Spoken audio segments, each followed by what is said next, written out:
حضرت یہی تو میرے پیغام تھے، یہی تو میرے قاصد تھے کہ میں آپ کے پاس آ رہا ہوں۔ حضرت آپ کے محلے میں جب میں نے فلاں بوڑھے کی روح نکالی تھی، فلاں نوجوان اور بچے کی روح نکالی تھی، میں صرف ان کی روح نکالنے نہیں آیا تھا، میں یہ بھی بتانے آیا تھا کہ آج ان کی باری ہے، کل آپ بھی تیار ہو جائیں۔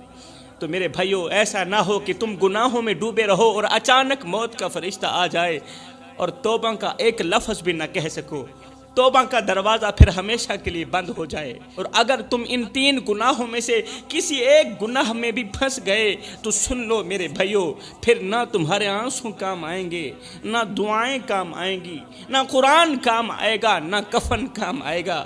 وہ رب جو ماں سے 70 گناہ زیادہ محبت کرتا ہے، وہ بھی ان 3 گناہوں پر اپنی رحمت روک لیتا ہے۔ اتنا بڑا رب، اتنی بڑی رحمت کرنے والا رب، لیکن جب ان 3 گناہوں کا نام آتا ہے نا، اپنی رحمت روک لیتا ہے، وہ بھی معافی کا دروازہ بند کر دیتا ہے۔ اب بتاؤں گا کہ وہ 3 گناہ کون سے ہیں، فیصلہ کر لو۔ جوانی ہے، طاقت ہے، ہمت ہے۔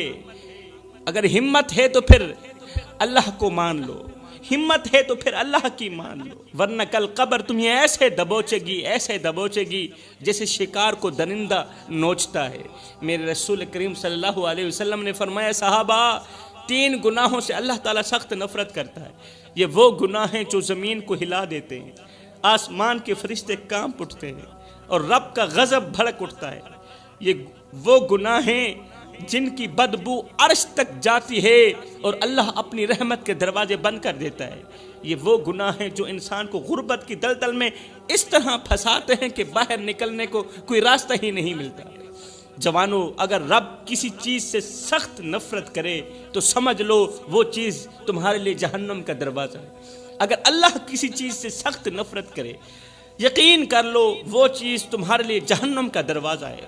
وہ گناہ تمہاری ہنسی چھین لے گا، سکون ختم کر دے گا، وہ تمہیں ایسی بربادی میں دھکیل دے گا جس سے تم کبھی نہیں نکل سکو گے۔ آخر وہ کون سے گناہ ہیں؟ سنیے، فرمایا پہلا گناہ، نمبر 1، ظالم کی حمایت کرنا۔ ہائے ہائے، بہت بڑا گناہ ہے ظالم کی حمایت کرنا، بجائے مظلوم کا ساتھ دینے کے ظالم کا ساتھ دینا۔ ظلم ہوتا ہوا دیکھ کر خاموش رہنا بھی ظالم کی حمایت کرنا ہے۔ اگر کسی پر ظلم ہو رہا ہے، تم دیکھنے کے باوجود بھی خاموش ہو تو اس کا مطلب یہ ہے کہ ظالم ظلم کرتا رہے، مظلوم روتا رہے اور تم تماشا دیکھتے رہو۔ ہے آج فلسطین کی گلیوں میں خون بہہ رہا ہے، بچے اپنے کٹے ہوئے ہاتھ اٹھا کر آسمان کی طرف دیکھ رہے ہیں، جیسے وہ پوچھ رہے ہوں، اللہ ہم نے کیا گناہ کیا تھا، تیرا کیا بگاڑا تھا۔ ہائے، غزہ کی ہر دیوار پر خون ہے میرے بھائیو، ہر گھر میں ماتم ہے اور ہر چوتھا قدم قبر ہے، مگر ہم خاموش ہیں۔ او جوانو، ہم کیوں اتنے بے حس ہو گئے کہ چیختی لاشیں بھی ہمیں نہ جگا سکیں۔ اگر ہم آج بھی نہ جاگے تو کل کی تاریخ میں ہم بزدل لکھے جائیں گے۔ اگر ہم آج بھی نہ جاگے، کل کی تاریخ میں ہم ڈرپوک لکھے جائیں گے۔ مسلمانوں، غزہ کے بچوں نے اب کھیلنا چھوڑ دیا ہے، غزہ کے بچوں نے اب مسکرانا چھوڑ دیا ہے، اب وہ صرف مرنے کے انداز سیکھ رہے ہیں۔ غزہ کی ایک بچی نے اپنی ماں سے کہا، امی اگر میں شہید ہو گئی تو آپ مجھے اپنی گود میں لے لیں گی؟ ماں نے روتے ہوئے کہا، بیٹی اب یہ گود نہیں، یہ تو قبرستان بن چکی ہے، یہ گود کہاں رہی ہے بیٹی، یہ گود تو قبرستان بن چکی ہے، میں کس کو سینے لگاؤں اور کس کو دفناؤں؟ میری گود میں تو پہلے ہی 2 شہزادے پڑے ہیں جو ہمیشہ کے لیے خاموش ہو چکے ہیں۔ دکھ اس بات کا ہے کہ ایک طرف ایک بھائی مر رہا ہے، درد اس بات کا ہے کہ ایک طرف ایک مسلمان بھائی مر رہا ہے اور دوسرا بھائی اسے اس قدر ذلیل اور رسوا ہوتا دیکھ کر بھی کہتا ہے یہ مسئلہ سیاسی مسئلہ ہے۔ بھائی پر اتنا ظلم دیکھ کر بھی، ظلم کے پہاڑ دیکھ کر بھی دوسرا بھائی یہ کہہ رہا ہے کہ یہ مسئلہ سیاسی مسئلہ ہے۔ نہیں بھائی، یہ سیاسی مسئلہ نہیں، یہ غیرت کا مسئلہ ہے، یہ انسانیت کا جنازہ ہے، کیونکہ ہماری غیرت مر گئی ہے، ہم زندہ ہو کر بھی مردہ ہو چکے ہیں، ہمارے دل اس قدر پتھر ہو گئے کہ غزہ کی لاشوں کے ڈھیر پر بھی ہم سکون کی نیند سو جاتے ہیں۔ لاشوں کے ڈھیر پر بھی جو قوم سکون کی نیند سو جائے، کیا ان کی غیرت زندہ ہوتی ہے؟ ہائے ایمان بازاروں میں بکتے رہے، سستی قیمت پر ہم نے اپنا ضمیر بیچ دیا۔ غزہ کے معصوم بچوں کے ٹکڑوں کو دیکھ کر بھی ہمارے دل نہ روئے، غزہ کے معصوم چہرے دیکھ کر بھی ہمارے دل نہ تڑپے، نہ آنکھ نم ہوئی نہ قدم لرزے۔ فلسطین کی مائیں اپنی گود خالی ہونے پر چیختی رہیں، بچوں کی لاشیں دیکھ کر چیختی رہیں، اور ہم اپنی مصروفیات میں اس قدر غرق ہو گئے کہ غزہ والوں کا حال پوچھنا بھی یاد نہ کیا۔ فرمایا سب کچھ کرنا، ظالم کا ساتھ مت دینا، مظلوم پر ظلم ہوتے ہوئے دیکھ کر خاموش مت ہونا۔ یہ اس بات کی علامت ہوگی، یہ اس بات کی علامت ہوگی کہ تم نے مظلوم کا ساتھ نہیں دیا، ظالم کی حمایت کی ہے۔ اگر تم لوگ خاموش رہے تو فرمایا سب کچھ کرنا، یہ ایک گناہ کبھی نہ کرنا۔ دوسرا گناہ، والدین کو دکھ مت دینا۔ والدین کو دکھ دینا، درد دینا، یہ بہت بڑا گناہ ہے۔ والدین کی قربانیوں کو فراموش کر دینا، یہ بہت بڑا گناہ ہے۔ یہ وہ گناہ ہے جس کی وجہ سے اللہ تعالیٰ بندے سے سخت نفرت کرتا ہے۔ جس نے ماں باپ کے سینے پر وار کیا، جس نے ماں باپ کے سینے پر وار کیا، وہ کبھی زندگی کی جنگ نہیں جیت سکا۔ اے نادان انسان، جس ماں نے 9 مہینے تجھے اپنے پیٹ میں اٹھایا، دن رات بے چینی میں گزاری، آج تو اسی کی باتوں پر چلاتا ہے۔ وہ باپ جس نے تیرے نام پر اپنی جوانی قربان کر دی، آج تو اس باپ کے آگے چلاتا ہے، اس باپ کی باتیں تجھے اچھی نہیں لگتی۔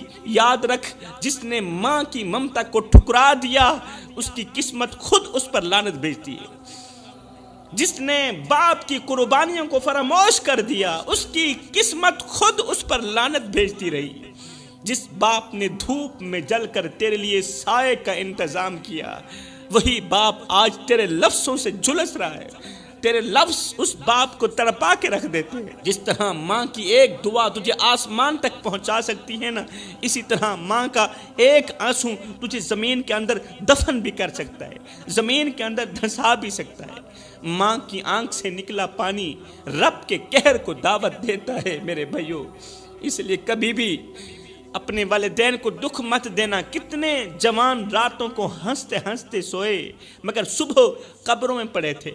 اللہ کے نبی نے فرمایا، جس نے ماں باپ کو رلایا، قیامت کے دن وہ نہ اللہ کو دیکھے گا اور نہ ہی اس کے رسول کو دیکھے گا۔ جس پر رب کی نظر نہ ہو، اس کا وجود دنیا میں صرف ایک لعنت بن جاتا ہے۔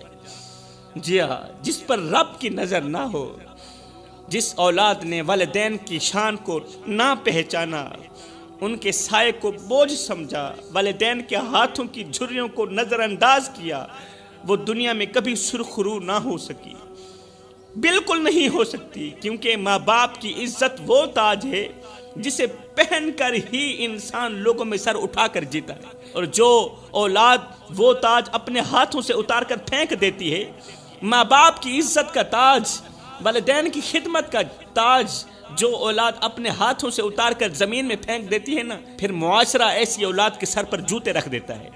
جس گھر سے ماں کی دعائیں اٹھ جائیں، وہاں نہ برکت رہتی ہے نہ رحمت رہتی ہے، وہاں صرف اندھیرے ہوتے ہیں میرے بھائیوں، وہاں ہر طرف ماتم ہوتے ہیں، اور سکون صرف قبروں میں نظر آتا ہے۔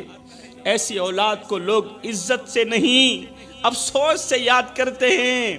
لوگ ایسی اولاد کا حال تک نہیں پوچھتے، بلکہ مثالیں دیتے ہیں کہ فلاں کی ماں نے اسے بد دعا دی تھی، فلاں کے باپ نے اسے بد دعا دی تھی۔ والدین کو رلانے والی اولاد دنیا میں ایسے بکھرتی ہے جیسے طوفان میں چراغ بکھرتا ہے، نہ کوئی سنبھالنے والا ہوتا ہے، نہ کوئی پوچھنے والا ہوتا ہے۔ اس کی عزت، اس کی دعائیں، اس کی پہچان، سب کچھ اسی دن دفن ہو جاتی ہے جب ماں کے دل سے آہ نکلتی ہے۔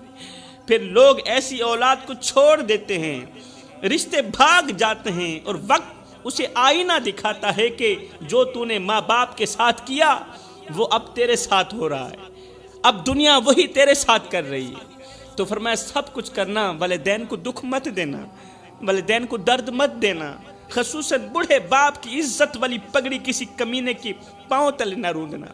زندگی میں کوئی ایسا کارنامہ سر انجام مت دینا کہ تیرے کالے کرتوت کی وجہ سے تیرے بوڑھے باپ کی عزت والی پگڑی کسی کمینے کے پاؤں تلے روندی جائے۔ فرمایا تیسرا گناہ، کبھی بھی کسی کا دل نہ دکھانا، کسی کا بھی دل نہ دکھانا۔ کسی کو دکھ دے کر، کسی کو درد دے کر، کسی کو غم دے کر تجھے کیا لگتا ہے کہ تو ساری زندگی ایسے ہی مسکراتا رہے گا؟ نہ بندے نہ، بس وقت کے الٹنے کی دیر ہے، تیری باری بھی دور نہیں ہے۔ اس لیے کہ زندگی کے کسی نہ کسی موڑ پہ اپنا کیا آخر بھگت نہیں پڑتا ہے۔ میں دعا کرتا ہوں اللہ ہم ان 3 گناہوں سے جلد از جلد توبہ کرنے کی توفیق